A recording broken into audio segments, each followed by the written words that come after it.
Bismillahirrahmanirrahim. Assalamualaikum warahmatullahi wabarakatuh. Hari ini kita akan melanjutkan kuliah hukum acara perdata ya.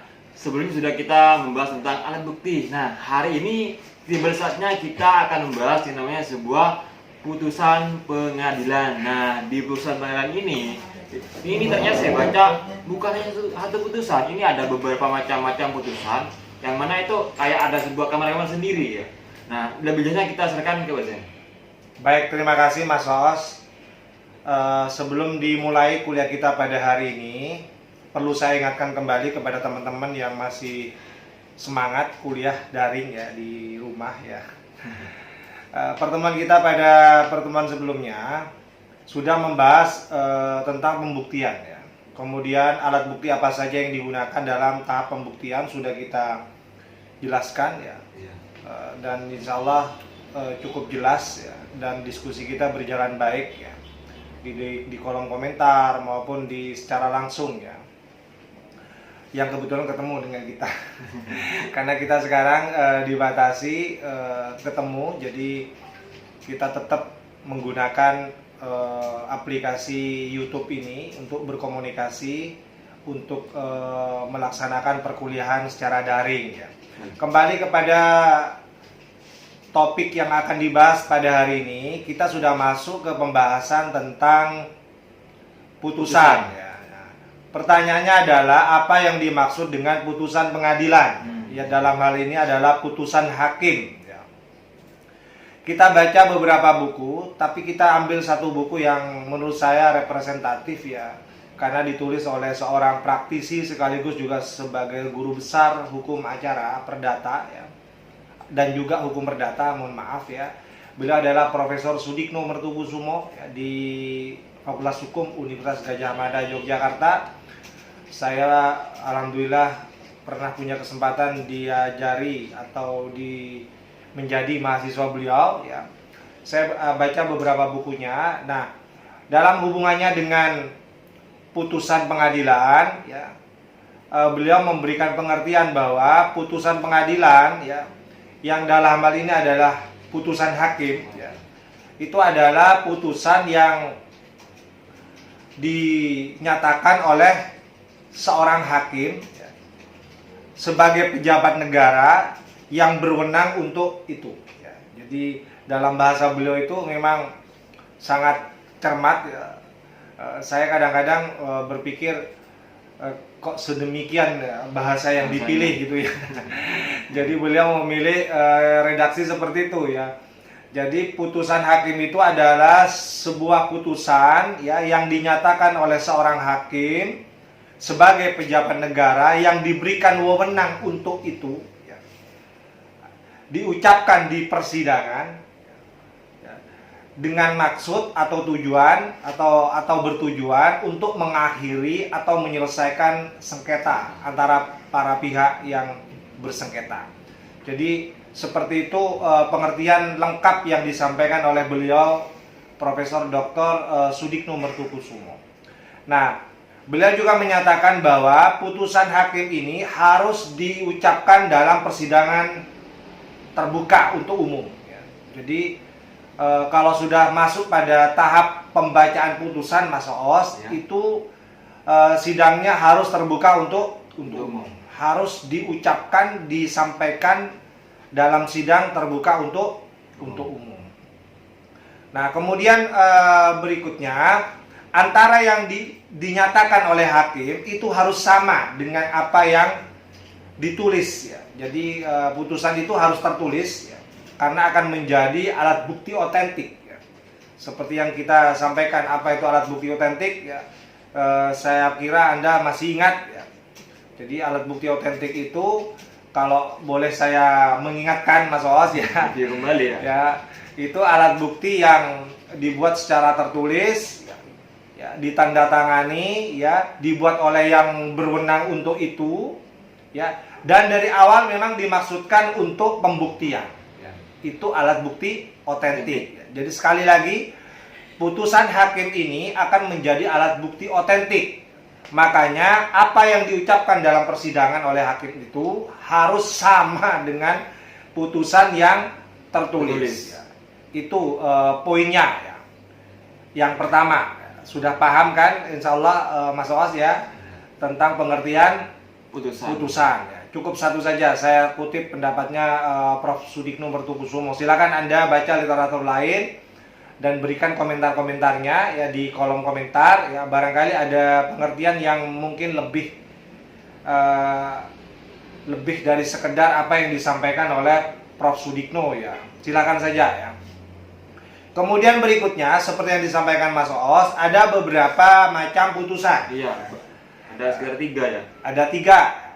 Tapi sebelum itu saya sekedar mengingatkan ya, di tahapan pemeriksaan kita sudah mengenal beberapa putusan. Kayak putusan Ya, putusan sela. Itu putusan bukan putusan akhir. Ya. Jadi kita mengenal putusan hakim tapi bukan termasuk putusan akhir. Jadi disebut putusan sela.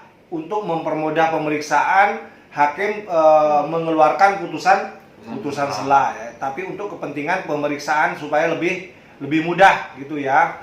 Saya tidak perlu membahas itu. Silakan Anda baca lagi di pasal 196 ayat 1 dan RBK ya, dan 185 ayat 1 HIR ya. Saya masih ingat ya, walaupun sudah berapa lama itu Mas Oos. Ya, urusan pasal-pasal kita alhamdulillah terbiasa menghafal itu ya. Jadi saya ulangi sekali lagi, kalau bicara putusan sela baca di pasal 196 RBG ya, ayat 1 ya. RBG, kemudian di pasal 185 ayat 1 HIR ya. Di situ dibahas, kemarin sudah kita kenal apa itu putusan provisional, putusan insidentil ya, putusan preparatoir ya, itu sudah dibahas pada perkuliahan sebelumnya. Nah, kita masuk ke putusan berikutnya, putusan yang mengakhiri perkara ya. Jadi yang kita sebut dengan putusan akhir ya. Jadi yang sekarang akan kita bahas itu ya putusan akhir. Ya, putusan akhir itu putusan yang mengakhiri ya perkara sehingga dinyatakan selesai ya. Dalam dalam tahapan tertentu ya. Jadi sekali lagi putusan akhir di sini adalah putusan yang mengakhiri atau menyelesaikan sengketa dalam tahapan tertentu ya.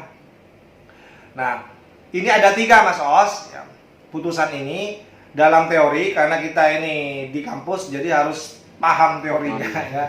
Nanti bagaimana prakteknya kita akan lihat praktek di persidangan seperti apa. Tapi saya berikan teori tentang putusan ini ya. Ada 3 macam putusan akhir yang perlu Anda tahu ya, sebelum nanti Anda mengenal langsung di persidangan. Yang pertama adalah yang kita sebut dengan putusan deklaratoir. Dari namanya Anda sudah tahu ya, putusan deklaratoir ya. Ya, putusan yang mendeklar atau menyatakan sesuatu ya. Jadi putusan itu menyatakan, isinya menyatakan sesuatu, mendeklar sesuatu ya. Contohnya supaya mudah Mas Oos ya. Kalau dikasih contoh kan biasanya lebih gampang dipahami ya. Nah, contohnya misalnya mengabulkan permohonan penggugat. Nah, misalnya ya. Jadi kalau misalnya ada pernyataan dari hakim menyatakan mengabulkan permohonan penggugat. Nah, ini yang disebut dengan putusan deklaratoir. Sifatnya menyatakan ya, menyatakan. Atau juga menyatakan sebuah keadaan ya menjadi keadaan yang sah ya. Contohnya, contoh ya. Menyatakan tanah sengketa ya, menjadi hak milik sah penggugat. Nah, misalnya ini. Tapi kan ketika di putusan itu biasanya kan seorang hakim itu memutuskan, dia itu memutuskan tidak sepenuhnya, kadang tidak sepenuhnya dikabulkan oleh apa yang menjadi tuntutan penggugat. Ya, tidak sepenuhnya. Jadi kita memahami putusan di sini dalam sifat diktumnya ya. Jadi sifat diktumnya, sifat amarnya kalau dalam bahasa yang lain. Jadi putusan itu memerintahkan apa? Nah, yang pertama putusan deklaratoir ya, yang sifatnya menyatakan saja ya. Menyatakan, misalnya menyatakan bahwa mengabulkan permohonan penggugat baik sebagian maupun keseluruhan misalnya ya kan. Nah, ya ini putusan deklaratoir, hanya menyatakan saja. Atau menyatakan sebuah keadaan sebagai keadaan hukum yang sah ya. seperti yang saya katakan tadi ya, menyatakan sengketa tanah sengketa sebagai hak milik dari penggugat. Ini deklaratoir. Ya.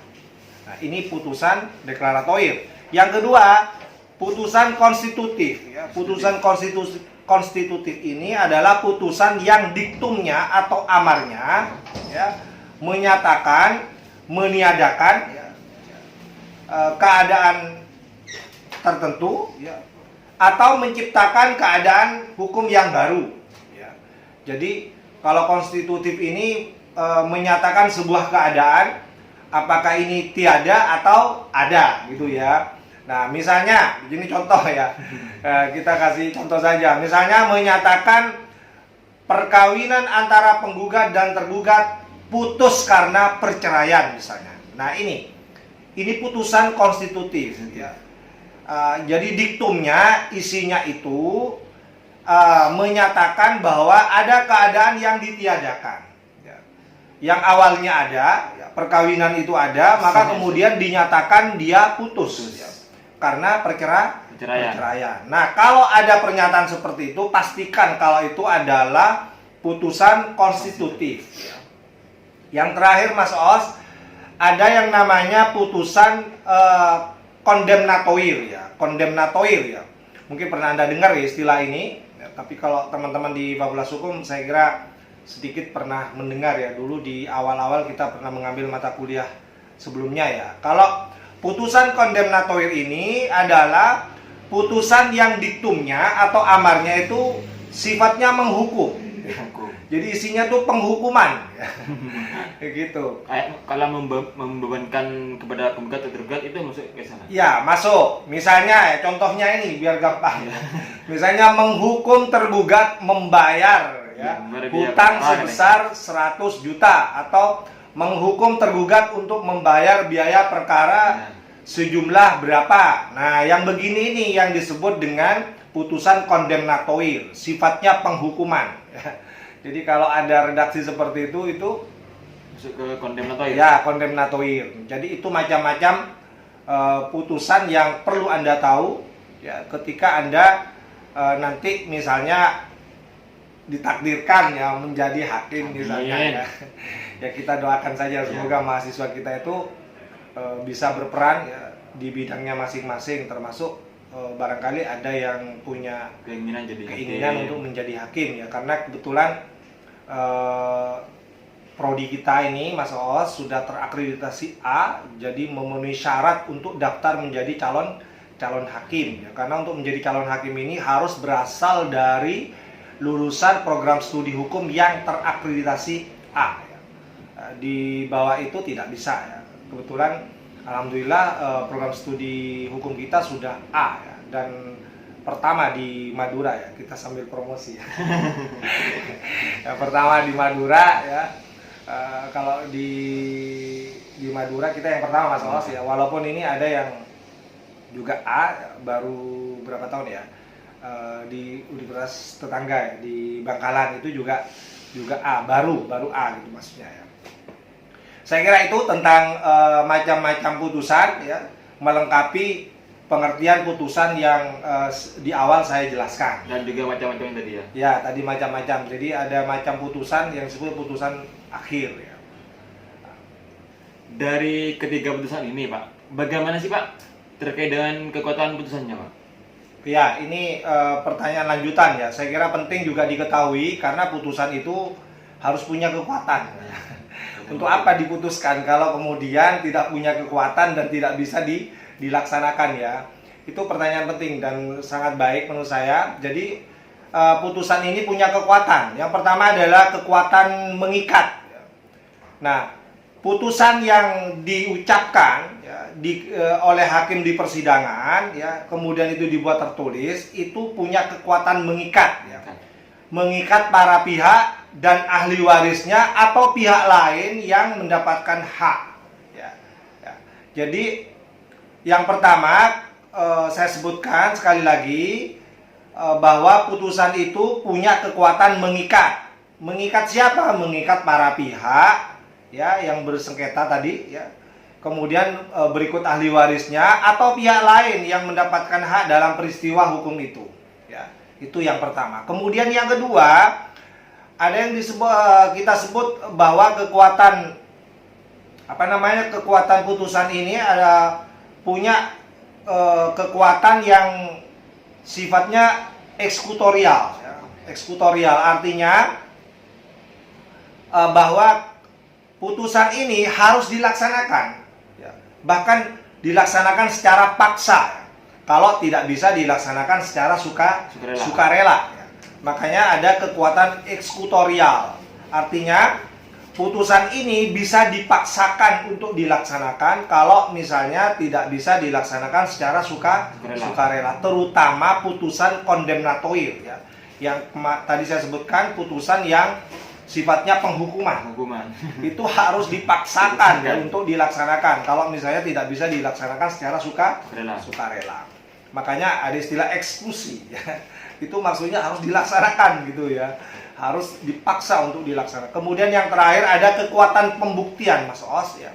Nah, sebuah putusan dikatakan punya kekuatan pembuktian kalau seperti yang saya katakan tadi, putusan itu menjadi alat bukti otentik, memenuhi syarat sebagai alat bukti otentik. Jadi tertulis ya. Kemarin kita ingat alat bukti otentik cirinya apa saja ya. Dibuat secara tertulis ya, dibuat oleh yang berwenang untuk itu ya, ditandatangani ya. Itu sudah kita bahas ya. Kemudian apalagi Mas Os? Dibuat atas kesepakatan yang berlebihan. Ya, dan dibuat memang tujuannya untuk pembuktian ya. Itu makanya disebut alat bukti otentik dan bisa menjadi kekuatan pembuktian. Makanya saya katakan tadi putusan hakim itu bisa punya sifat kekuatan pembuktian. Punya kekuatan pembuktian karena memang itu bisa menjadi alat bukti otentik yang memenuhi syarat alat bukti otentik. Saya ulangi sekali lagi, alat bukti otentik itu apa? Sifat-sifatnya kemarin sudah saya sampaikan ya, dibuat secara tertulis ya, dibuat oleh yang berwenang untuk itu ya, ditandatangani ya, kemudian memang dimaksudkan dari awal untuk pembuktian. Nah, sama, putusan hakim punya sifat sebagai alat bukti otentik, makanya punya kekuatan pembuktian. Saya kira itu Mas Os ya, sekedar kuliah kita pada hari ini tidak banyak ya. Yang penting masuk ya. Nanti banyak-banyak malah tidak masuk ya. Jadi hari ini kita sudah menyelesaikan bahasan penting ya dalam tahapan